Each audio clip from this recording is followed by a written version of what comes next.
સ્વાગત છે મિત્રો આપ સૌનું ભક્તિ સંધ્યા ચેનલમાં।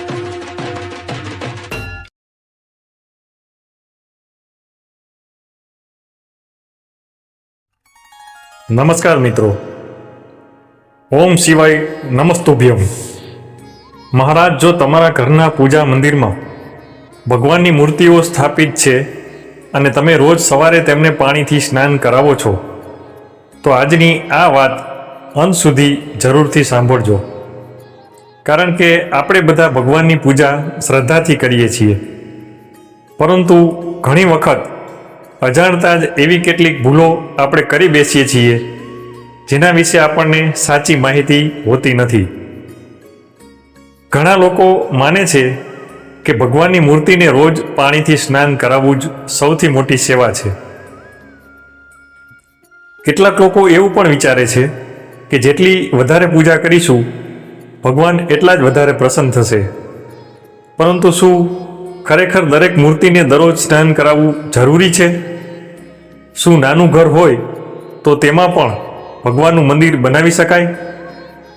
જો ઘરમાં માત્ર એક જ રૂમ હોય તો ભગવાનનું સ્થાન ક્યાં બનાવવું?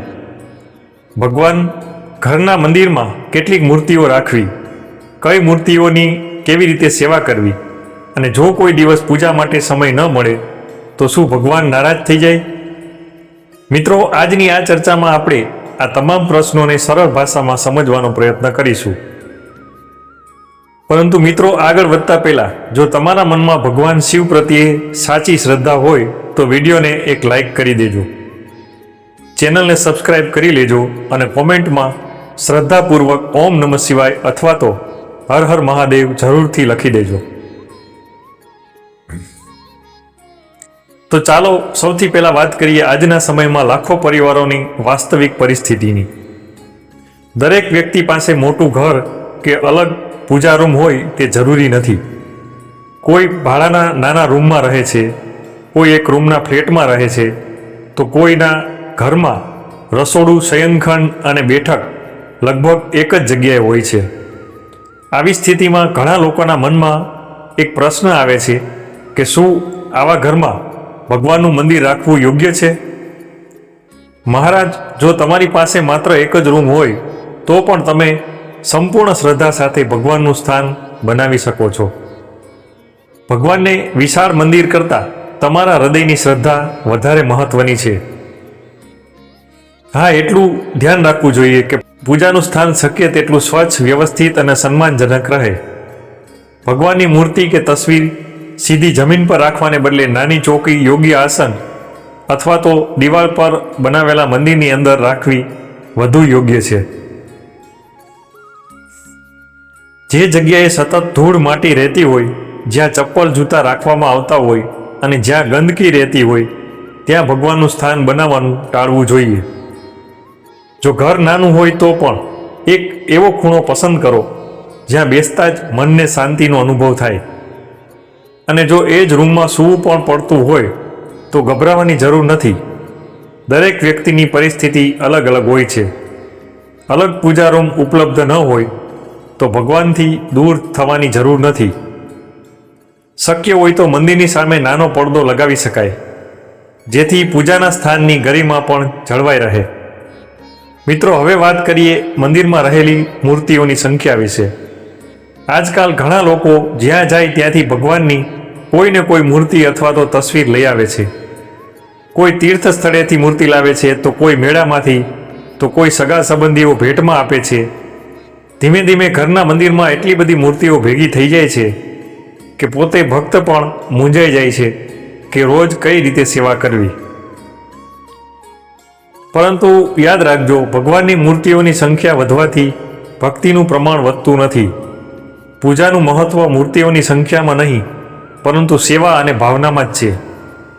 જો 10 મૂર્તિઓ હોય અને કોઈની યોગ્ય રીતે સેવા ન થઈ શકે તો તેના કરતાં ઓછી મૂર્તિઓ રાખીને નિયમિત અને શ્રદ્ધાથી પૂજા કરવી તે વધારે સરળ છે।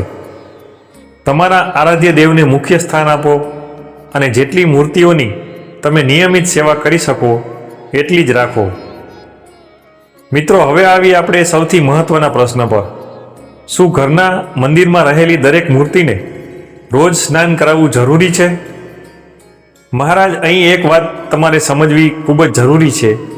દરેક દેવ સ્વરૂપની સેવા પદ્ધતિ એક જ સરખી નથી હોતી.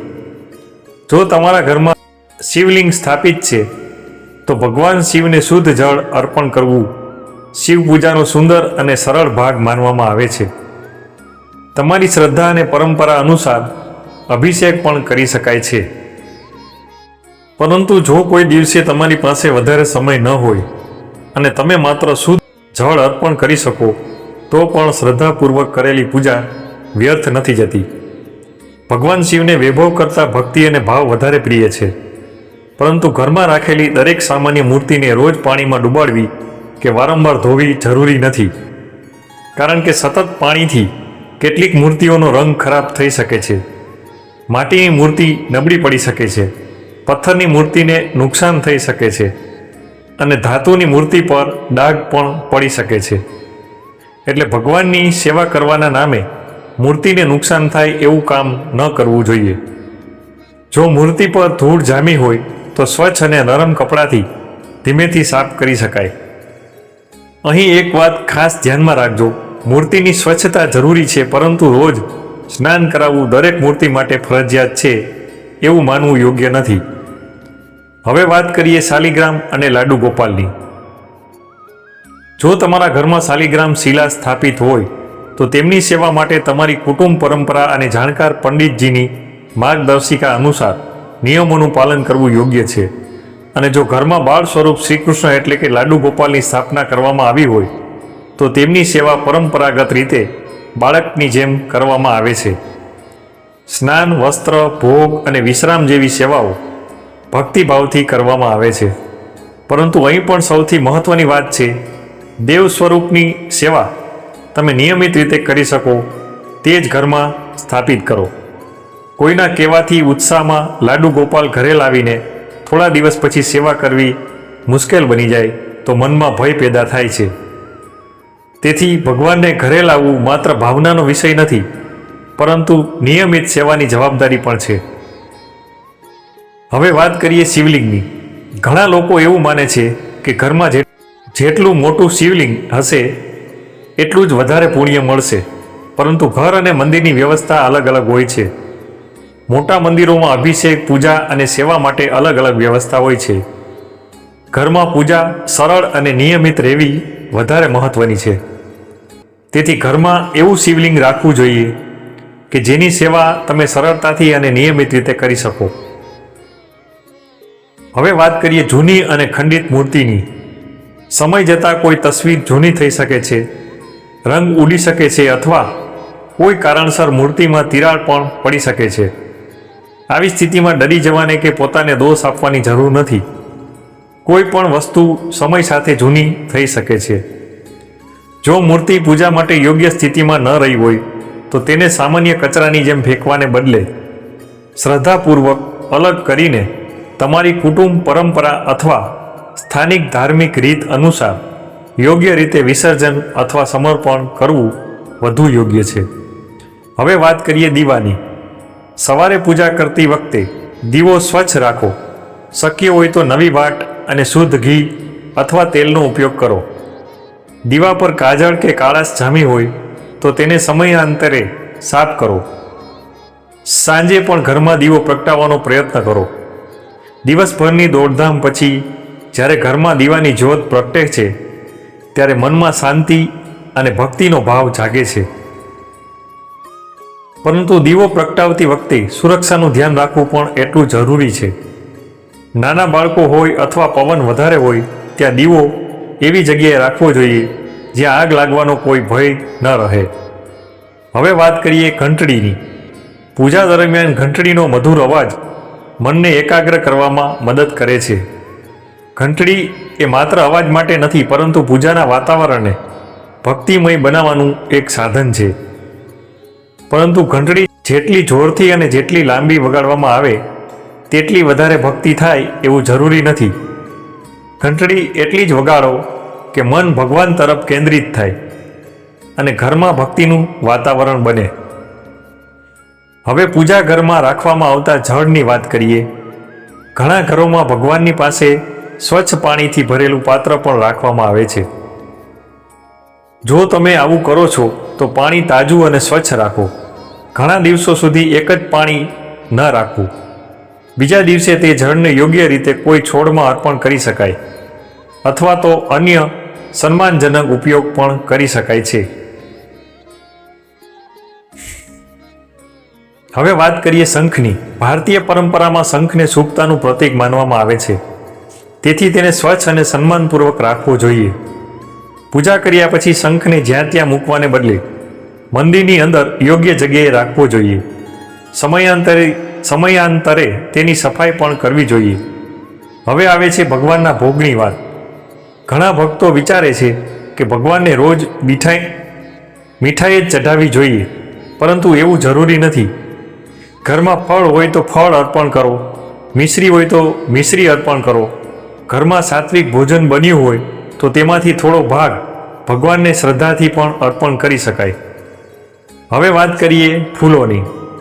ભગવાનને તાજા અને સ્વચ્છ ફૂલ અર્પણ કરવાનું મહત્વ પરંપરામાં માનવામાં આવે છે. પરંતુ બીજા દિવસે ફૂલ કરમાઈ જાય તો તેને ઘણા દિવસો સુધી મંદિરમાં રાખી મૂકવા ન જોઈએ. જૂના ફૂલને સન્માનપૂર્વક દૂર કરો અને શક્ય હોય તો છોડની જડ પાસે મૂકી શકો. આ રીતે પૂજાની વસ્તુઓ પ્રત્યે આદરનો ભાવ પણ જળવાઈ રહે છે. મહારાજ, હવે એક ખૂબ જ મહત્વની વાત. જો તમારી પાસે પૂજા માટે માત્ર 5 જ મિનિટ હોય તો શું કરશો? જો માત્ર 5 મિનિટ હોય તો 5 મિનિટ પૂરા મનથી ભગવાનને આપો. દીવો પ્રગટાવો, હાથ જોડો, ભગવાનનું નામ લો અને દિવસની શરૂઆત સકારાત્મક ભાવથી કરો. લાંબી પૂજા કરી શકતા હો તો જરૂર કરો. સમય ઓછો હોય તો સંક્ષિપ્ત પૂજા કરો. પરંતુ ભગવાન સાથેનો સંબંધ તૂટવા ન દો. ભક્તિનો સૌથી મોટો આધાર એ નિયમિતતા છે. હવે વાત કરીએ માસિક ધર્મ દરમિયાન પૂજાની. આ વિષયને લઈને સમાજમાં અનેક માન્યતાઓ અને પરંપરાઓ જોવા મળે છે. આ બાબતને ડર, અપરાધ બોધ કે અપમાન સાથે જોવાને બદલે સંવેદનશીલતા અને સન્માન સાથે સમજવી જોઈએ. ઘણી પરંપરાઓ પાછળ તે સમયની જીવનશૈલી અને સ્ત્રીને આરામ આપવાનો વિચાર પણ જોડાયેલો હતો. આથી કોઈ વ્યક્તિ પોતાની કુટુંબ પરંપરા અનુસાર તે દિવસોમાં મંદિરમાં પૂજા ન કરે તો મનથી ભગવાનનું સ્મરણ, નામ જપ અને પ્રાર્થના કરી શકે છે. ભગવાનની ભક્તિનો સંબંધ માત્ર બહારની ક્રિયાઓથી નથી થતો, પરંતુ મનની શ્રદ્ધાથી પણ છે. હવે અંતમાં વાત કરીએ આરતીની. ભગવાનની સામે દીવો ફેરવવો માત્ર એક પરંપરા નથી, તે આપણા જીવનમાંથી અજ્ઞાન, અહંકાર અને નકારાત્મકતાનો અંધકાર દૂર કરીને જ્ઞાન અને પ્રકાશ તરફ આગળ વધવાનો ભાવ છે. મહારાજ, આજે આખી ચર્ચાનો સૌથી મોટો સંદેશ એ છે કે આપણે પૂજાને એટલી મુશ્કેલ ન બનાવી દઈએ કે ભક્તિ જ છૂટી જાય. કોઈ કહે કે આટલા મંત્ર આવડવા જ જોઈએ, કોઈ કહે કે આટલા કલાક પૂજા કરવી જ જોઈએ, કોઈ કહે કે એક નાનો નિયમ ભૂલાઈ ગયો તો આખી પૂજા નિષ્ફળ થઈ ગઈ. આવી વાતોથી જો તમારા મનમાં ભગવાન પ્રત્યે પ્રેમની જગ્યાએ ભય પેદા થતો હોય તો થોભો અને વિચાર કરો. ભગવાન આપણા સંજોગોને જાણે છે.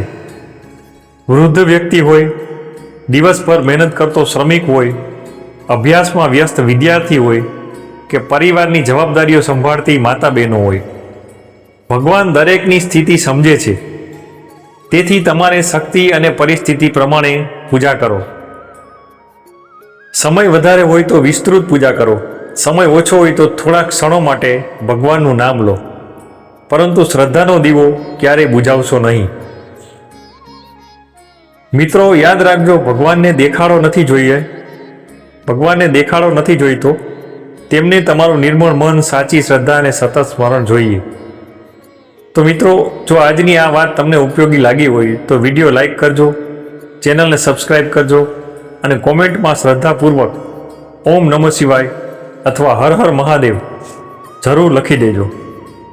ભગવાન શિવ તમારી અને તમારા પરિવારની દરેક મુશ્કેલી દૂર કરે, ઘરમાં સુખ, શાંતિ, સમૃદ્ધિ અને સદાય ભક્તિ જાળવી રાખે.